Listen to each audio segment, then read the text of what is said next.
Hi, and welcome back. Last year, I had the honor of having a rare conversation with Wes Studi of our time back together with the American Indian Theater Company many years ago. Well, this year, it's our honor to host a rare conversation with Commander John Herrington and Quin Tran from the Chickasaw TV, with a special introduction by Governor Bill Anatubby. Enjoy. Chickmah, and greetings from the great, unconquered and unconquerable Chickasaw Nation. We are extremely pleased that the Museum of Native American History is honoring Chickasaw citizen, hero, and trailblazer Commander John Bennett Herrington. Commander Herrington was the first Chickasaw, but also the first of all First Americans to fly into space. With hard work, determination, and the unconquerable spirit of his Chickasaw ancestors, Commander Herrington made his dreams come true. He honored his heritage by carrying the Chickasaw Nation flag on his historic trip to the stars, November of 2002. Commander Herrington is also a distinguished naval graduate from Aviation Officer Candidate School in Pensacola, Florida. During his esteemed naval career, he was awarded the Navy Commendation Medal, the Navy Meritorious Unit Commendation, the Coast Guard Meritorious Unit Commendation, the National Defense Medal, as well as many others.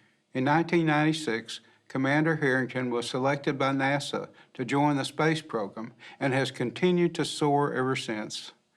While his accomplishments as an astronaut are impressive, perhaps just as significant is what John Herrington has done to promote education.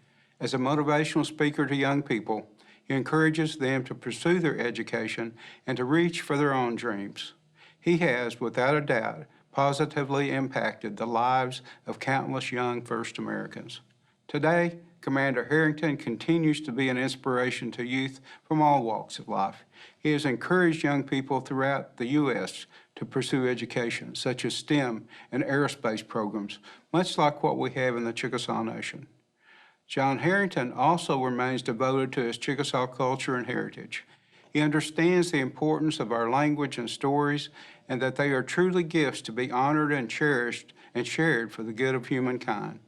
Today, we recognize Commander John Herrington for his dedication to the Chickasaw people, and we celebrate his service to First Americans and all people worldwide who dare to dream and work diligently to make those dreams come true.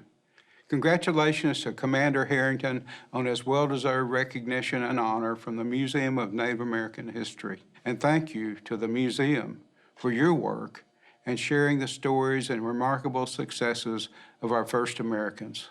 Chukmashki.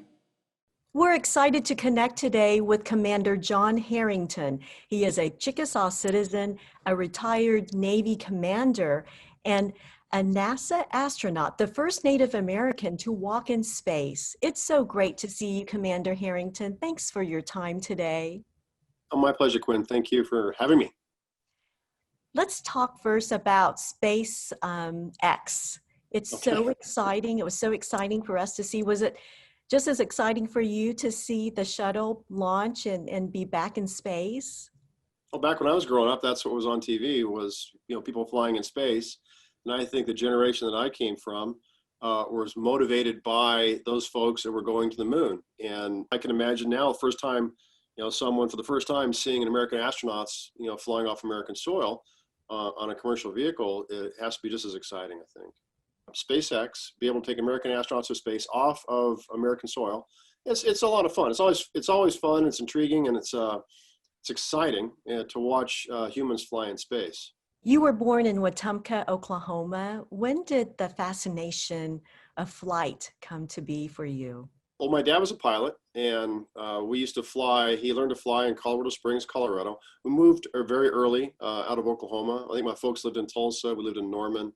Moved to Colorado Springs. My dad was actually learned to fly in Colorado, so we would fly in a little Cherokee 160, I think. We would fly back from Colorado to Oklahoma. We actually land at the little grass strip over in Wetumpka. Flying just kind of, to me, natural as a kid growing up. I used to lay in a Chase lounge beneath a hummingbird feeder with a red blanket over me to get as close as I could to the hummingbirds to watch, see how they would fly. And they still fascinate me. I have a couple hummingbird feeders here. The idea of being an astronaut was certainly from the 1960s, sitting in a cardboard box and dreaming I was an Apollo astronaut. Those were dreams, but I never really connected it to reality until much later in my life, when I was in the Navy as a Navy test pilot, that I realized that, hey, I'm doing the same thing those guys did back in the 1960s that I watched on TV. So to me, it was a natural extension. If you don't apply, you won't be an astronaut. And if you do apply, there's a chance. And I applied a couple times and very fortunate to be selected on my second application. What does it take to be an astronaut, Commander? A lot of perseverance. It takes people in your life to come along and help make a difference in your life. And I'm very fortunate that I had people that came along.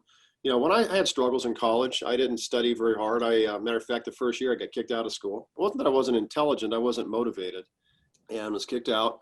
But I went to work in the mountains as a surveyor on a survey crew as a rock climber. And I used to hang off of cliffs on a highway in Colorado watching guys use math in practice every day.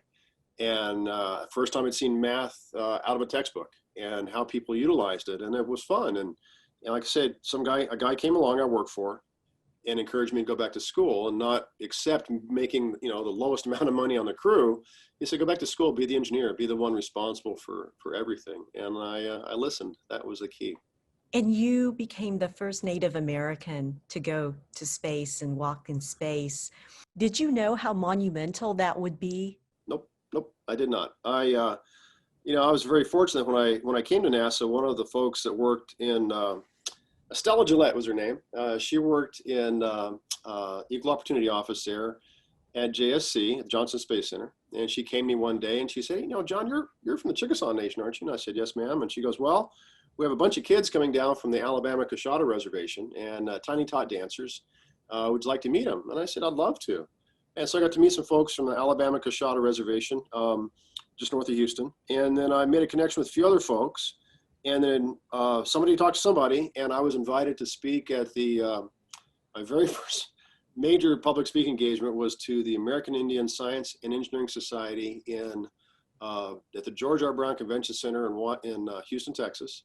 And I realized that I was speaking to my brothers and sisters, my aunts and uncles, my grandparents. I was speaking to the people, and that's who I am and that's who they are. And we all kind of had this instant, it's about family. And so from there, I just had this opportunity to share how I became an astronaut with a group of folks that had never had somebody as a role model in that position. It's not something I expected, but it's something I've certainly taken on as a responsibility that I think we all have. I think we all have responsibility that when you do something that other people can look up to and see themselves in you, I think it's your responsibility to do the very best you can to make a difference for those people. Who inspired you? Did you have a lot of Chickasaw influences or Native American Indian influences growing up? My mom's the Chickasaw side of my family. And, she always made sure that we were identified. The U.S. government identifies Indians, right? It's, a certificate degree of Indian blood card. And this idea that, we have a degree of Indian blood in us. And the Chickasaw registration, Chickasaw citizenship is based on descendancy from what's called the Dawes Rolls. And so my great-grandmother, Bina Underwood, a full-blood Chickasaw, my mom was always very, very strong in promoting, making sure we knew who we were or where we came from. Fortunately, I did not learn language. I did not grow up in an environment where it was constantly around me. But I always, I think who you are in some way just extends to the things you do. And so I'd like to think my ancestors be proud of the fact that, I identify with my Chickasaw heritage and that I am, that I do what I can to support what the tribe believes in and where we come from. Because, I think my grandpa was born 1908 roughly. So just slightly after we first flew airplanes, his grandson flew in space, within 100 years. And so that's just, to me, it still is a remarkable achievement. We think about what our ancestors would wonder about what we would be up to in the future. You know the importance of your Chickasaw roots, and I loved learning about what items you took when you did go in space back in 2002. Tell us about that. you can take a variety of things. And I was very fortunate. One of the guys on the crew had flown to space a couple times, so he didn't take very much. It gave me more room to put stuff in. But there are two things I could actually take out in flight and actually take a picture of them. And my commander said to choose very carefully. So I chose two things. An Indian feather was given to me by an elder with the American Indian Science and Engineering Society, a guy named Phil Lane Sr. Well, Phil's wife, Bo Lane, was Chickasaw. And so Phil gave me the feather. I flew that. And also a flute was made by a friend who was Cherokee, who was an engineer with the Kennedy Space Center. And I flew both of those. And now those are both in the Smithsonian National Museum of the American Indian. So those were two items that I think really represented my heritage. And the Chickasaw flag. I flew Chickasaw flag and I presented that to the governor when I came back from space. I see the background there. You're depicting space there. Tell us about what we see there. Well, the guy peeking over my shoulder is me. This is on the P1 truss. P stands for port, and port being left, the left in nautical terms.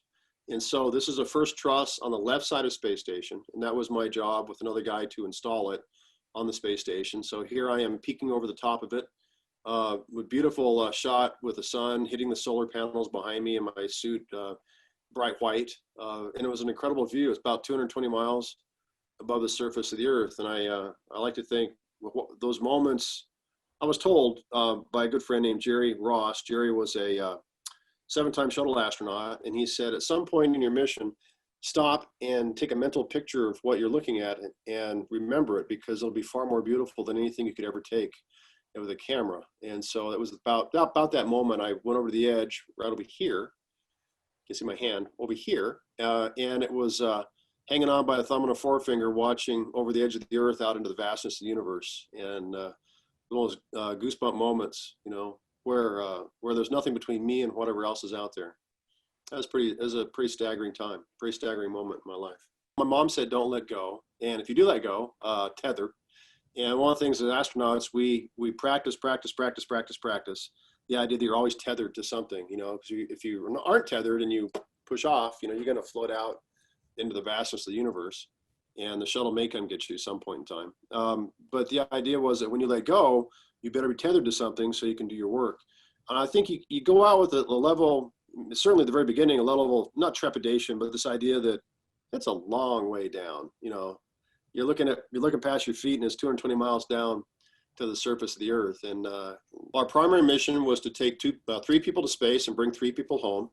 We were, I think, the last mission at NASA to actually fly a crew to space, do a major assembly mission, and then bring a crew home. So that was in 2002. Like I say, our secondary mission after we did the transfer was to install this truss that you see right behind me against on the left side of the space station. So we had a major assembly mission. We had a crew of 4 people. Normally, you have a crew of 7. So we had 3 extra people. We got rid of them, left them in space, and brought 3 people home. So it was a lot of work. I mean, an incredible amount of work for the 2 weeks that I was up there. Education is so important to you. You have a PhD in education. How vital is it for us to encourage our children and Native youth to make education a priority, and that it can be what sets their dream to becoming reality? Find something that motivates you to want to learn. And I was fortunate that I did. I found something, mathematics, working in mathematics, doing it, rock climbing, being outside, that you know, gave me the motivation to go back and do the hard work, and to sit down in the class and just do the homework, and to find a circle of friends that we worked together. And I didn't do it on my own. I did it with a bunch of people. We enjoyed what we did, and that makes a huge difference. And I got a college education, a degree in applied mathematics, joined the Navy because a guy encouraged me to join the Navy, who was my calculus student, and I was his tutor, and he used to fly Dauntless dive bombers in World War II, and he was a retired Navy captain. I was his calculus tutor. So if those guys hadn't come along in my life, we would not be having this conversation right now. So very fortunate. It's very important. You're such a role model for Native American children, for American children, for all children. What would you like to encourage them to think about and do and dream, how to dream? Well, I think, you know, we all have dreams, right? You know, the question, will those dreams become reality? The idea is that don't think something is so far out of the realm of your ability that you can't do it. Don't sell yourself short. Thinking back on it, you know, I thought, well, I could never be a doctor. I'm not that smart. Well, yeah, I am that smart. You know, I could. I had, and it's the idea of putting forth the effort, not the amount of brain cells you have in your brain and, you know, how incredibly technically talented you are. It's the fact, do you have the motivation? Do you have the skill set to sit down and do the hard work to be able to achieve that goal? And I think once you find that motivation, that becomes a much easier thing to do. Still difficult, but it's easier. Commander Herrington, the Museum of Native American History in Arkansas has a special exhibit to honor your life and your accomplishments. What does that exhibit say to you? What do you want visitors to know about you and to walk away knowing about your tribe, the Chickasaw Nation? Throughout the history, from the migration legend forward, from the idea that we followed our leaders to a place, you know, to make our lives better.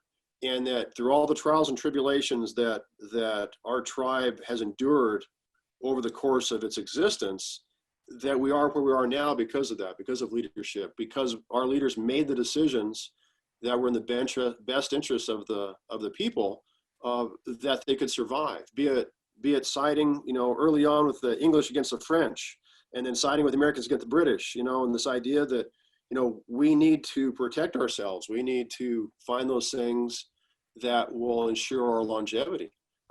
Unconquered, unconquerable Chickasaw Nation, you'll hear Governor say it all the time. It's true. It's, you know, we have been very fortunate that we've had people that have made decisions in the best interest of our citizens that we can thrive. And look where we are today, where our ancestors would be just absolutely astounded at where the Chickasaw Nation is today. And I think that speaks a lot. It speaks a lot for the leadership, and it speaks a lot for the people within the tribe that, you know, we work, support, you know, we honor our ancestors. And that's, I think we should all do that. We want our children to be curious, and that's what led you to space, huh? The curiosity of what's out there, huh? Yeah. You know, you always ask a question. I mean, I think the fundamental question, I'm looking out my window right here, and the fundamental question is, what else is out there? I mean, that's a fundamental question that's been asked since, I think, the beginning of, you know, when humans first started walking the surface of the earth, going, you know, what else is there? What's the big answer to what we're doing? And that's what I think is important about science, is we don't know the answers to everything, but we learn. You know, we make the effort to learn, and when we go down one path, realize that's not the right path, then we go someplace else. But the idea of scientific method and this methodology that, you know, to trial and error, you know, come up with an answer to those things, the problems that we have, or the questions that we have. And I like to think that Native people, you know, they're traditional scientists and engineers. I mean, our ancestors built remarkable structures. Our ancestors learned how to cultivate plants. Our ancestors learned how to live in an environment that disease wouldn't decimate them. You know, we lived in little pockets around, and you go back to the homelands, we lived in river, we were not necessarily in one big group. And one time we might have been, but we actually separated out and lived in these little groups. So as natural scientists, engineers, it's in our DNA. You know, it is in our ability to solve problems. And I like kids to take hold of that and go, yeah, my ancestors did that. I can do just that. I got to learn calculus, I got to do physics and chemistry and those things, because that's the world we live in. But no, it's something you can do. You have the ability and the capability, and it's something that should be inherent to you. That's what I've learned. But, you know, I started off with this notion to be something, and it took a while to figure it out. And I was very fortunate that I listened to the people that came along in my life to make a difference. And yeah, I listened to my parents, you know, go to school, get an education. You know, it didn't come easy. It's not an easy thing to do. If it was, everybody would do it.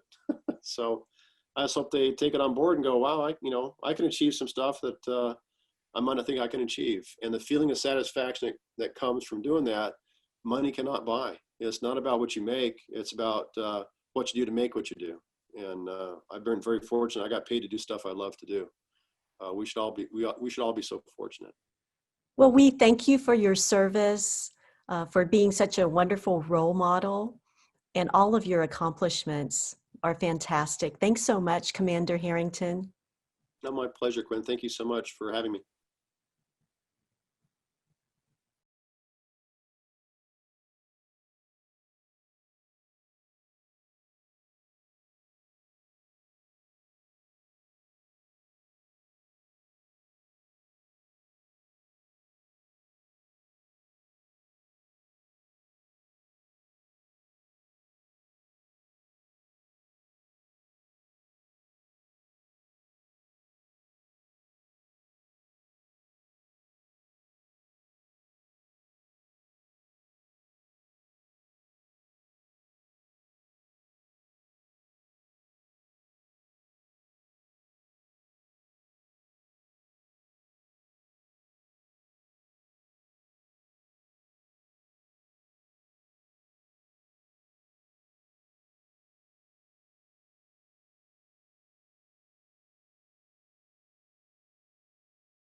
It has been such an honor to share my culture with you today.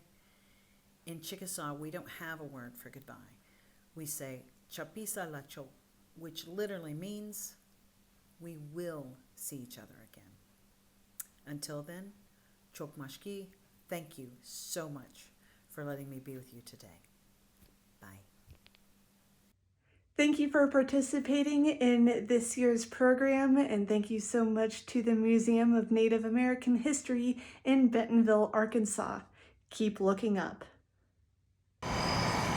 Yat she'e bilagana nishle, do kia ani bashish chin, bilagana dashache, do sinajini dashanale, akot egot sa nishle, Farina King yinishye. Hi, my name is Farina King, and I just introduced myself by my Dene Navajo family clans. That's how we introduce ourselves. We recognize our maternal side of the family. I am of European, specifically English American descent, and I am born for the Towering House and Black Streaked Wood people clan of the Navajo Nation through my father's side of the family. My paternal side of the family is from the Gallup Checkerboard region, Yambuto, Rehoboth, Bread Springs, New Mexico. And I currently live in Jalagi country, Cherokee country, in northeastern Oklahoma, in Tahlequah, Oklahoma, where I work as an assistant professor of history and an affiliate of the Cherokee and Indigenous Studies Department. And this is the headquarters of the Cherokee Nation of Oklahoma and the United Kituwa Band of Cherokee Indians. I'm so glad to be a part of this cultural celebration of Native American and Indigenous peoples. Ahyehe, thank you for having me. Wado. It's Felicia again. I hope you enjoyed this year's virtual cultural celebration. Thank you, Tlazokamati. Until next year. Yokoke, thank you. From John Herrington here in Marion, Montana, and my smoky, foggy runway. Have a wonderful day. Bye-bye. O ligan ni dobak. It is good, my friends. And now, ulipam kani. I wish you all a good journey. Adio and ulioni. Travel well and thank you. Ohe chigala, oihanke. Na oganash doksha wankichian kapikta. Daya uwo na ohini wa kantunka awanigala kapikta. How echitu mitaki awasi. My name is Mark Ford, with Partnership with Native Americans, and have been honored to be with you all today. Thank you for joining us. Haishuk. Hagone. We hope you enjoyed this year's Native American Cultural Celebration, including our session on indigenuity. We hope that you join us next year for the 5th Native American Cultural Celebration, and also in 2021, watch for a new podcast that I'll be working on with the Museum of Native American History. Halito, I'm Stephen Paul Judd from the Southern Plains of Oklahoma, and I'm Kiowa and Choctaw. Hawaii, I'm J.R. Matthews. I'm from Miami, Oklahoma, where I'm married to Beth Matthews for the last 40 years. I have been the chairman of the Quapaw tribe. I have been the executive director of the American Indian Theater Company, and I've spent my life learning more about my people. Thank you for joining us for the 4th annual Native American Cultural Celebration. I'm sorry it was virtual this year, but next year we'll see you here live and in person, where we're going to have Commander John Herrington and Jose Hernandez for a unique one-on-one conversation about space and 2 astronauts' lives.